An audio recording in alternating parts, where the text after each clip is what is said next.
Thank you for tuning in to another great episode of Growler Garage. I'm your host, Patrick, alongside our guest this week, John Kimbrell. John, a multiple-time national karting champion. How many is it now, 3 or 4? It's 3. 3, okay. John, thanks for coming on today. How you doing today? Doing good. How about yourself? I'm doing pretty good. Good. So we're going to be talking to John a little bit about karting, but mostly we're going to be talking about the transition from karting into auto racing, because you guys picked up a race car in the middle of last year, somewhere. The beginning of last year. Beginning of last year. You've now had a chance to go to some track days, do your thing with that a little bit. So we're going to talk about what the transition is like going from karting, both at the sport karting level and the Rotax, the competition kart level, to the differences. What changed when you went car racing? What you expected, what you didn't expect? Because obviously it's similar to kart racing, but on a much larger scale. So, to start with, though, a little bit about yourself. We talked about your 3-time national karting champ. You've raced Rotax here in Southern California. You've been racing sport karting here in the Southwest, but also all over the world. You've gone to the World Championships a number of times. Right.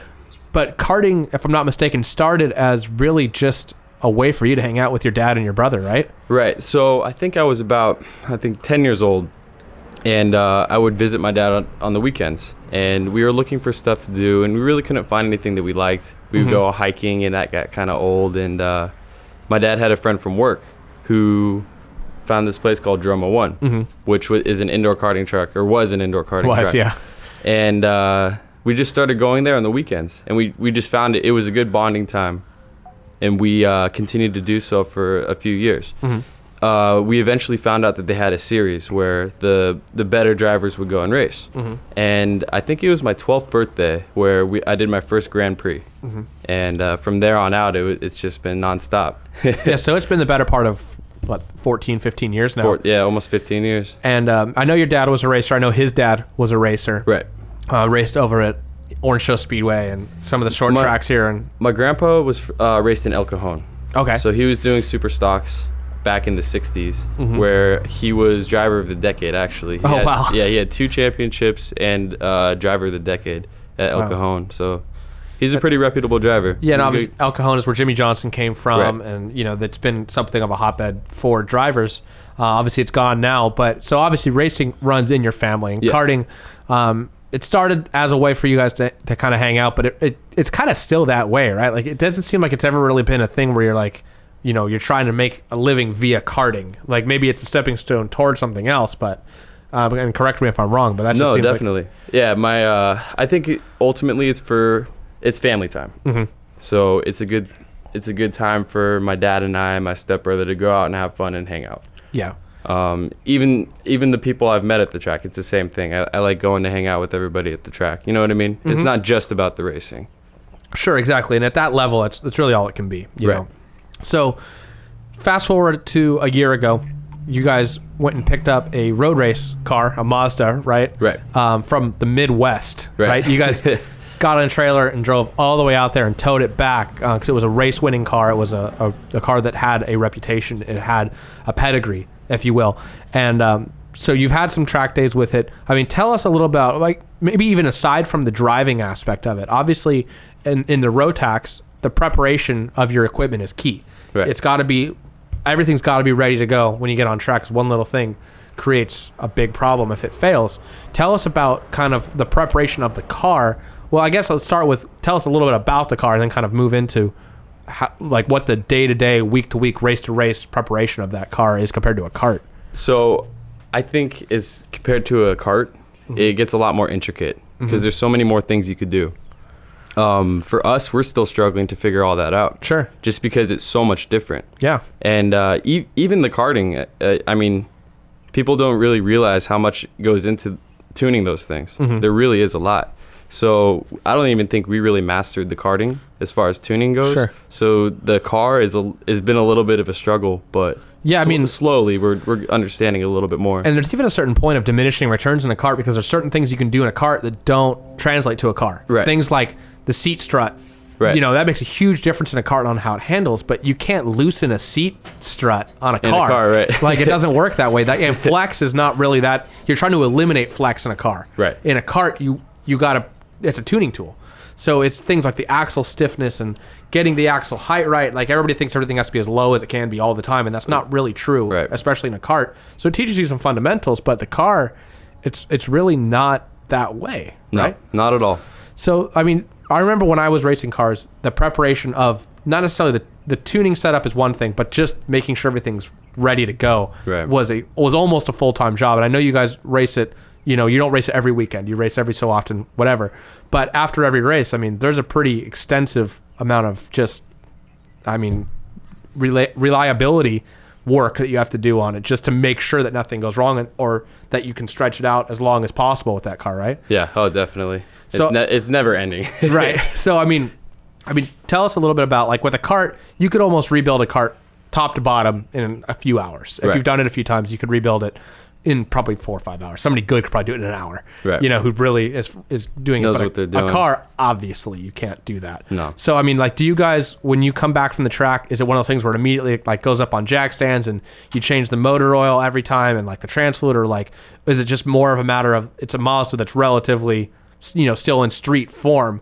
So do you find that that's not as necessary? It's more about just checking everything to make sure nothing broke that maybe you didn't realize? Or is it, like, which extreme is it, or is it somewhere in the middle? Well, at this point in our with that car, I don't think we're getting too into it as far as all that goes. But definitely the little things. Make sure nothing broke. Change the oil. Stuff like that. Go over it with a fine-tooth comb, really? Exactly. Okay. So from a driving perspective, though, it's a front-wheel drive car. Front-wheel drive. It's probably 100-something horsepower. Not even. Yeah. It's a momentum car. So it's a momentum car, it does yes. make it somewhat go-kartish in that way. Yeah, it does. It's the car, it's a Mazda MX-3. Okay. And it has a single overhead cam.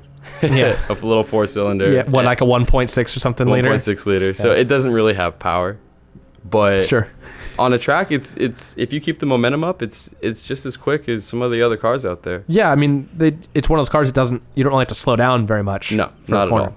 Not at all. And it's light too. It's a very light car. So yeah, the cornering on it is really. I haven't driven a car like it actually. Yeah, it's very good. Well, it's obviously fully gutted. You know, there's no interior left. You have there's a roll cage in it, and then, but horsepower wise, you really aren't allowed to do anything, right? No, not well. The unfortunate thing about our car right now, in California, there's not really a big following for the class it was meant for. Okay. So it's we're trying to figure out right now what we should do to make it eligible for another class. Okay. So it's going to take probably a whole engine swap and... Oh, wow. Yeah, we're going to have to do a lot of things to make that thing get into a class where it's competitive or where there's a lot of people. And you're going to probably move it up class, I'm guessing more horsepower? Yeah, more horsepower, definitely. So tell us from the driving perspective. You've driven it... well, where have you driven it? I think you've driven it at Auto Club, right? I've driven Willow Springs. I've driven Auto Club, Buttonwillow, Thunder Hill.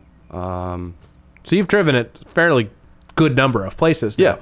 Yeah. Obviously, a kart track and a car track aren't the same thing, but do you find yourself having to break habits that you've picked up in karting, or do most of the habits that you've kind of picked up translate fairly well? It's a strange question.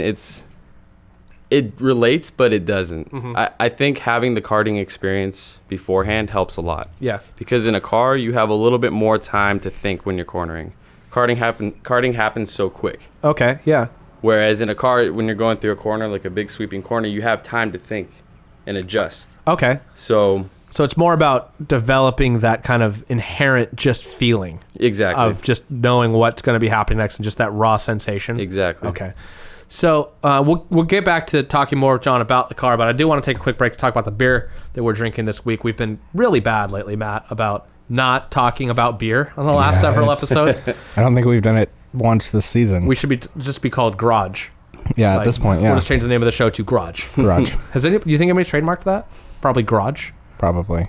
Let's look into that. We'll just call it Garage. All right. But this week, we're drinking the Bottle Logic She Shot First. We have drank this on the show before. It's kind of a go-to for me. I really dig it. The nice folks at Bottle Logic, they're local to us here, relatively small microbrew, but they make a great beer. I think it's John's first time having this She Shot First. Relatively mild, like 5.2%. Yeah. What do you think of this thing? It's good though. You like I it? like it a lot. I can't really relate it. I mean, is there a beer that's more maybe widely known that you can think of that this is sort of like? I can't think of anything off the top of my head. It's like a mix between stuff. Yeah, it's kind of a medium. Obviously, you can tell it's not super light, but it's certainly not dark. It's not an IPA or anything, but it's not. It's really easy to drink. It is. It's very easy to drink. But it has a lot of flavor at the same time. It's almost like they took a hef and an IPA and kind of mixed it together. Yeah, that's a good way of looking at it. Yeah, It's kind of sweet, but yet it has a little bit of the hoppiness to it. Yeah. But yeah, the She Shot First, if you're ever near Bottle Logic here, and that thing's in Placentia, they're it's a darn good beer, I think. Yeah. So Quality. So moving, kind of getting back to the transition to cars. Obviously, I don't believe you've raced that car competitively, wheel to wheel, right? It's just been track days and that kind of stuff. Obviously, there's not a lot to compare it to, but do you find that your just knowledge of your experience behind the wheel in general has just managed to make you, like, I guess I'm trying to think of the right way to put, where do you feel like you've been able to pick up the pace quicker than maybe people who maybe have some experience but maybe not as much, because you have a lot of laps in a go-kart. So maybe there's people that karted for a year, then they went Legends racing for a year, and then maybe they moved up to something like this in like year 3, whereas you've got 15 years of karting experience, but then jump straight to this. There's nothing in between, really. Right. Do you feel like maybe something in between would have been nice, where the weight is a little bit more proportionate to a Legends, or to this car that's a little bit more in between? Or do you feel like the jump was relatively tame? I think the jump was relatively tame. Like I say, the foundation of karting, just everything it teaches you, it's so relatable to anything, any auto racing, I think. And as people, like a dirt track, for example, like I think I've done okay going from all the karting experience I've had and never driving on dirt and going to dirt. I think I've done okay. I think karting is a essential foundation for racing. Yeah, and I think that's something certainly that gets overlooked sometimes, is everybody does talk about that. Pretty much every Formula One driver started in karting. Most NASCAR drivers started in karting, even if it was just for a season or two in kid karts. Right. We're now to the point where the drivers who are made it to Cup are young enough that they ran kid karts at some point. Because like if you look at like Jeff Gordon, for example, kid karts weren't a thing when Jeff Gordon was a kid. But now like the kid who's like Joey Logano or Kyle Larson age, kid karts existed when they were a kid. Yeah. So we're seeing that happening more. When they were 4 or 5, they were in a kart, and the foundation of karting is easy to overlook, even if you're only in it for a couple of years. Guys like us stayed in it longer than most people would, and if you were trying to make a career out of being a driver, the way we did it isn't the way to do it. Right. Exactly. But so do you think that this car is a stepping stone towards something else? I mean, certainly you have a long time of driving in front of you still, but is it still just a hobby? Is it still just something you're doing for fun? It's obviously we'd all love to make a career out of it. Right. I mean, yeah. That's the pipe dream, but it's not at mid-20s. It's really not realistic anymore, which is the stupid, older you but get, the more you realize that you've got to be a like hobby. 15. Yeah. So Exactly. I mean, do you when you guys move up a class, is that going to be kind of the happy spot where you stay for a few years, you think? Yeah, I think so. I think what's important now is work on my career. Just because I know that the being in my mid-20s, it's going to be hard to find a sponsor. Yeah, no doubt. You know what I mean? So it's just focus on my career, get to a point where I can afford a higher class racing, and then just go from there. Yeah, and that's really it. Is like the best way to move up in racing at a certain point is to make more money on your Monday to Friday job, and then you can afford to do a little bit more. So switching gears a little bit, I want to kind of go backwards and talk about. I don't want to make this too go-kart heavy. Matt gets mad when we make it too go-kart heavy. So I'm trying to I'm just looking out for the viewers. Okay? I know. So I think what viewers need to understand is that the karting we talk about is accessible to anyone, literally anybody. Like I don't care if you, I shouldn't say anybody, because if you have probably you need 2 working legs and you need 1 working arm, and you could probably do it. And I know that you only need 1 working eye.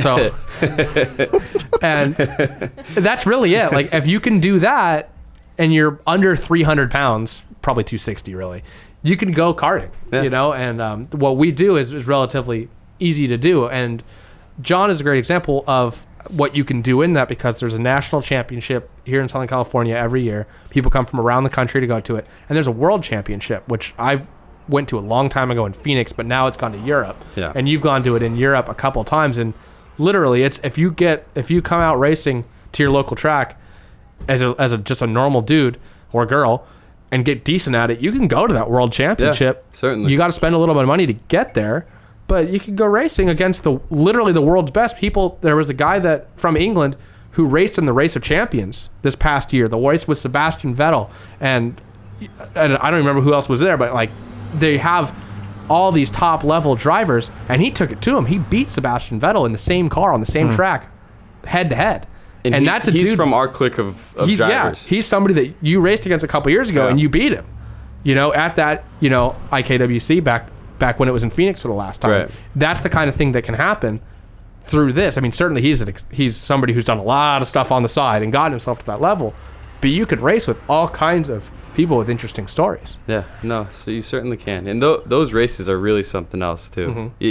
When you go to them, you really, really realize how much talent there is out there. Yeah, and if you're somebody who's not necessarily super into beer and you go to that stuff, you'll get into it really quickly because they really like to party afterwards. Like sometimes man, I wish you went to Belgium, man. I've heard stories. So like they'll finish a race, right? And like as soon as they know it's their last race of the day, it is game on for those guys. There was a dude a couple years ago that had a custom made like denim driving suit. And nice. That was in Phoenix. Yeah, I was in Phoenix, and that's pretty solid. And they one time, I don't remember why, but he got out of the cart and they poured beer on his head, like still standing in the cart, like. And his first name is Slow, like his real name is Slow. His birth name is Slow. Slow. His last name is Assis. His name is Slow Assis. I'm not even joking. That's his name. I think that was the guy that had a heat stroke in the middle of one of his races from drinking too much. And so he got out and they poured beer on his head. Wow. To cool him back down. These guys are something else, man, I tell you. You talk about like the glory days of Formula One in the 60s and 70s, and yeah, the prestige and the glamour isn't there, but the stories and the shenanigans, 100%. Yeah. It's all still there in karting. So Slow Asses. So let's talk about your street car, because you're a car enthusiast. Yes. And so you drive what is kind of one of the new hot enthusiast sports cars, right? And because it's rear-wheel drive, it's lightweight. It's the Scion FRS, also the Subaru BRZ or the Toyota FRS or whatever it is if you're in Japan. You bought that pretty much right when it came out, didn't you? Yeah, it was pretty close. It was 2 years ago now. And you've had a mixed history of cars before that, so I can probably safely assume the Scion's the best car you've owned on the street. Yeah. Okay. And so I know that people have complaints about it being like underpowered or whatever like that, but it is pretty exceptionally handling car. Am I right? Yeah, I think the mechanical grip on that car is excellent. But what they give you stock, it's almost a joke. And really? I'm kind of mixed about buying it just in general, just because it's like you say, it's just slow. Okay. It just doesn't have the power, and I mean, you can mod it up to have more power, but that's just more money. You know what I mean? It's almost kind of like an older British sports car, where it has that feeling and that sensation. And Matt, you can relate where. Oh yeah. But you get on the gas pedal and there's nothing there. Not a lot happens, and certainly the Scion is in another league than that. But cars in general have. It'll corner like nobody's business, but that's it. Yeah. And and it's funny because your midget has 65 horsepower, I think. Yeah, from the factory. And his Scion has 200, and it's funny because like you're like 200, that's not bad, but like nowadays it's kind of like it's not bad, but it's just what it is for the cost of it. Yeah. For the cost of it, I don't think it's worth it. So now that I look back, do you find yourself like taking into? I don't want to get in trouble here. Is it? Does it encourage you to drive it at a level that maybe another car on the street wouldn't? Like, is it that much fun? Do you still find yourself getting on the freeway and maybe getting a little bit of a grinch? Like, okay, maybe another car wouldn't have done that. Maybe when I first got it. Okay, it's already worn off a little bit. It's worn off a long time ago, yeah. But I mean, all right, it's not a terrible car. Just for the cost of it, I don't think it's worth it. Okay. Yeah, I still like it, but it's not preferred. I would have rather got a different car. Okay. All right. So Growler Garage tip, FRS, maybe buy a used one. So, Matt, how far are we into this one, Matt? You got close to 10 minutes left. Sweet. All right. So, what should we talk about next, John? I mean, we've it's funny because John and I have hung out for 12 years or something now. Something like that. Maybe the story of how we met. We could do that. So, Matt, you'll probably like. Matt used to race at Drumble One about the same time. He didn't take it as seriously as I did. So he ran some. I don't think he ever ran a Grand Prix. No, I never did any of the big races. So he would come race just arrive and drive stuff. Right. Yeah. So if I'm not, you can tell your side of it. But so when I first started racing there in the events, I I race it like I ran the speed truck, where somebody's in front of you, you put the bumper to them, you move them, whatever. No harm, like that's racing to me at the time. So John was obviously one of the front runners. I was trying to establish myself as one of the front runners, and I pretty quickly kind of got there, but I didn't stay there because I find that I'd get past people and then I would just get cleaned out. And I later found that John, as well as most people, really didn't like me very much. And that's because I put the bumper to him, but what I didn't realize is in that sort of racing, when your cart really can't take any damage, putting the bumper to somebody and moving them is pretty much the same as taking them out. Yeah. Like, it's kind of viewed essentially the same thing. And so I was like, all I'm doing is giving them a bump and run, and they're like just killing me. And like, it just, it didn't click in my head that wasn't okay, because I didn't know. But like, there was no like intent. So like, the first time I really got to know you guys was at the IKWC. That year I'd been racing for like 4 months at Dromo. Yeah. And then I just showed up in Phoenix, and like, I think I knew Efren a little bit, and the rest of you I didn't really know. I knew your faces and I knew your names and stuff. Yeah. And so that's when I think maybe they started to come around a little bit on me, because I realized I wasn't a total jackass, but a little bit. So, but I mean, like, that is that pretty accurate? Yeah, because I think I was 17. He was like, I think you were 16 at the time. So we were both pretty young. That was 10 years ago, man. Jeez. Yeah. So we've been racing against each other since then. Right. And obviously the level of respect has grown a lot. No, the level of respect grew a lot, I think, right after. There was one initial incident. Yeah. I think it was on the Oval. Probably. The Oval, I didn't give any fucks. None at all. I remember your helmet, too. You had, like, the nuclear green. Yeah, with the silver in the middle. Silver, yeah. Love that. It's great helmet. So... No, after that incident, I was so mad. And, and then I think we got it was the next Grand Prix, I think. And then after that, you started right behind me. Yeah. And I think that we both kind of realized, like, this is stupid. We shouldn't be hating each other like this. And that was just it. Is it's like, I just race everybody dumb from the beginning. Like, I didn't really care, like, who was in front of me. It's just move them. And then I realized, the fuck, this is pissing people off. So I was like, okay. But then you got good quick. Then Patrick got very good very quick. I podiumed my second ever Grand Prix. Yeah. I finished second in the C main in my first one. And then the next race out, I finished third behind Clement and Jeremy Kane, I think. Oh, okay, right. That sounds but right. Without getting way too in-depth of stuff nobody cares about, the point, I guess to put the ending drop on that, is that we talk a lot about karting on this show, and that's just because, this is a car show. And inherently with cars is racing. And a lot of people talk about that racing's not affordable. And that's true. Racing's not affordable. But sport karting, which starts at your local indoor track and then moves to like your local outdoor track, if you're in Southern California, you have the luxury of Cal Speed Ring being right there, it is affordable. If you can afford $135 a month to go racing for a full day in a full championship season against some very, very good drivers, 30 of them on track, you can go racing. And I don't want this to sound like a commercial for Cal Speed, because it's not, but racing is a big part of this show. And karting at that level is attainable for anybody. If you can't afford to race at Cal Speed once a month, there's nothing anybody can do for you as far as racing is concerned. Like, it's just not your time to go racing if you can't do it. So that's really what it boils down to, is that that's the start of your racing. Whether it's a career you want to make, good luck if that's the case, or if it's just something you want to do as a hobby, that's where you start. And then you can go racing in an entry-level car like you've done. You can go drag racing because you'll learn a little bit about it. You can go Legends car racing. You can just move up the karting ladder. I challenge anybody to drive a shifter cart and not say that they're satisfied with the speed of that cart. Like, you're never going to say, I want to go faster if you're driving a shifter cart. I promise you. So it's all there. It's all there for the taking. And shifter carts are expensive, but they're relatively cheap for how fast you're going. All things considered, definitely. Yeah. So that's really where, we wanted to go with this episode, is telling you it's affordable. Reach out to us on Instagram or on Facebook or YouTube or whatever, and we'll tell you more about it.